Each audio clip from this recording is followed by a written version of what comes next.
In this final section, we're going to focus on David Beckham's Miami franchise. It's running into a little bit of trouble. Essentially, new MLS teams, they absolutely need a football-specific stadium. And you think with it being David Beckham, it would just be very quickly done, paperwork sorted. But he's running into an increasing amount of political trouble. Local officials very much not up for it. And potentially there's going to be some sort of public referendum to get behind him. So forget the Scottish referendum. This is real democracy at work. Shortly we'll be talking to one of our teammates here on the show via the phone, and that'll be Nathen McVittie, and we'll dig into that a little bit more. Nathen, are you there? I am. How are you doing? He's here, our US soccer expert. We are narrowing down that title for you. Are you well? I am indeed. I'm travelling at the moment, so apologies for any audio disruption. No worries. So yeah, where do you stand on this? So a bit of a difficulty that David Beckham's getting this stadium built. Do you think it's just going to get resolved very quickly because David Beckham is David Beckham? I don't know, to be quite honest with you. When it first launched and they announced it, it was rosy. You know, it seemed like it would be done in a few months, and it looked good from the bottom to the top. But as time's progressed, as you can see right now, we're a bit of a stalemate. It's just not looking that positive. Even the league in the last few days, the commissioner, Don Garber, has been saying that he's, I think, neither pessimistic nor optimistic about the situation. They've had 2 stadium locations denied, and it's just a bit confusing, to be honest. Nobody's really sure what to make of it. So there's been rumors of David Beckham looking in different markets, up the road in Fort Lauderdale, about 30 minutes, but the Strikers, who actually play in NASL at the moment, those guys have just been sold to a new ownership group. It just seems like the walls are coming down around him a little bit. It'll be interesting to see what happens, but there's just no answers at the moment. Well, presumably he'll be hoping that the answer is brand Beckham, so wheeling himself out for this potential referendum. Is that something quite trivial, this reference of a referendum, or could it actually play an important role in getting this stadium built in Miami? I think it could, but the problem with Miami is historically it's been a very fair weather town in terms of support. I mean, the fans usually only turn up in numbers when the teams are doing well, and it's been quite hard to gather consistent support over a long period of time. In other sports, you get a good crowds for friendlies and preseason matches, but aside from a few spectacles, it's been a bit difficult.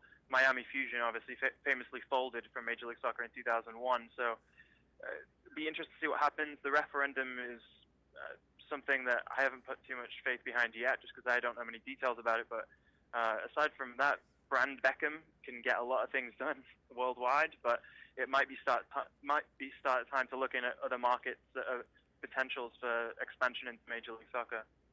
Alex, are you going to get out there and campaign pro Beckham?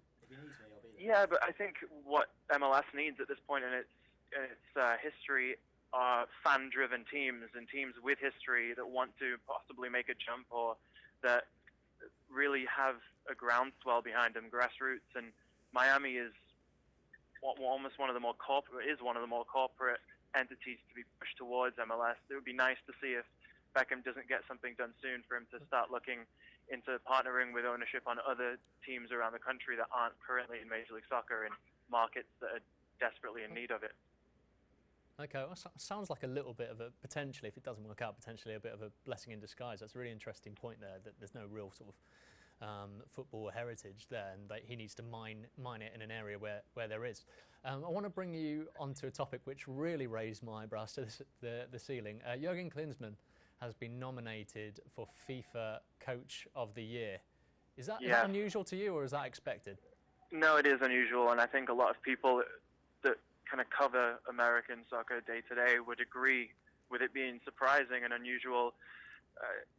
It seems as if it's just a product of the US having international coverage, to be honest with you, and having a name like Jürgen Klinsmann attached to them. Really, I'm not sure what to make of it. I don't think Miguel Herrera is on that list, like the Club America coach who went on to manage Mexico and got them to the World Cup and then had a fairly good showing there. There's a few really prominent absent names, and as much as I like to defend Jurgen Klinsmann, and I think he does a good job, I'm not quite sure if he's warranted being on that list this time around, at least. Yeah, I think, guys, it was George Luis Pinto, the Costa Rican former Yeah. manager. He's not on it either. No, I mean, Costa Rica was a standout and just the darling child of the competition, but who knows what goes on for those votes. It quite often seems like it's a popularity contest. How true that is or not, I don't know. We'll see maybe in 4 years' time at Russia if he gets nominated for it again. It's a weird one. It's almost as if FIFA aren't massively savvy with their decision making. But we'll catch up with you hopefully next week, Nathan. We'd love to hear more about the playoffs, how they're going in MLS. Absolutely. But until then, take care and we'll see you next week. Thanks for having me. Thank you, Nathan. Referendums. Have you got your own football referendum? Do you want a yes or no vote on any football topic? I think I just quite like in-stadium snap polls, as in like who should start up front, who should take this penalty, and you just quick Apps. just vote for it right there. Like that Ebbsfleet experiment where they were Well, it's fan owned by the controlled, fans yeah. and you could help pick the team and stuff. Although I don't think you really could, but you could pretend you could help pick Yeah, the team. in my system, you would. You could pick who's taking this penalty, how the team's setting up. Are they going for the 4-3-3 or 2 holding? However it's going to work. That'd be a good thing to do with the goal line technology. Let the fans vote. Was it in? Was it in? Chaos. You're not taking this seriously, Alex. I think this would be good. Another element. It's like that and double goals. This can Double work. goals. Now you're talking. Double goals. We've seen that works. What about yourself? Is there a football referendum that you want to be quite honest, start? not to be too serious, but the only referendum that football needs to have is Blatter or no Blatter. Blatter or any other man apart from Blatter as president. Because then it looks like that no one's going to run against him ever. So let's just let the people decide. Does he have the confidence of the general football-loving people? Or would you rather have a random selection of any other person in the world? I'd rather have someone who's never seen a game of football. I genuinely would rather have anyone else on the planet. Take your Go for chances. Yeboah. Get Yeboah in. Get Yeboah. We want to stay in his hotel. And now, as we do every week, we love to show a wonderful short film from around the world. And this one is called Pan Yi FC, and it's all about a South Thailand youth team who went from a very small fishing village, no facilities whatsoever, to one of the best youth teams in southern Thailand. It's absolutely beautiful to watch. Enjoy.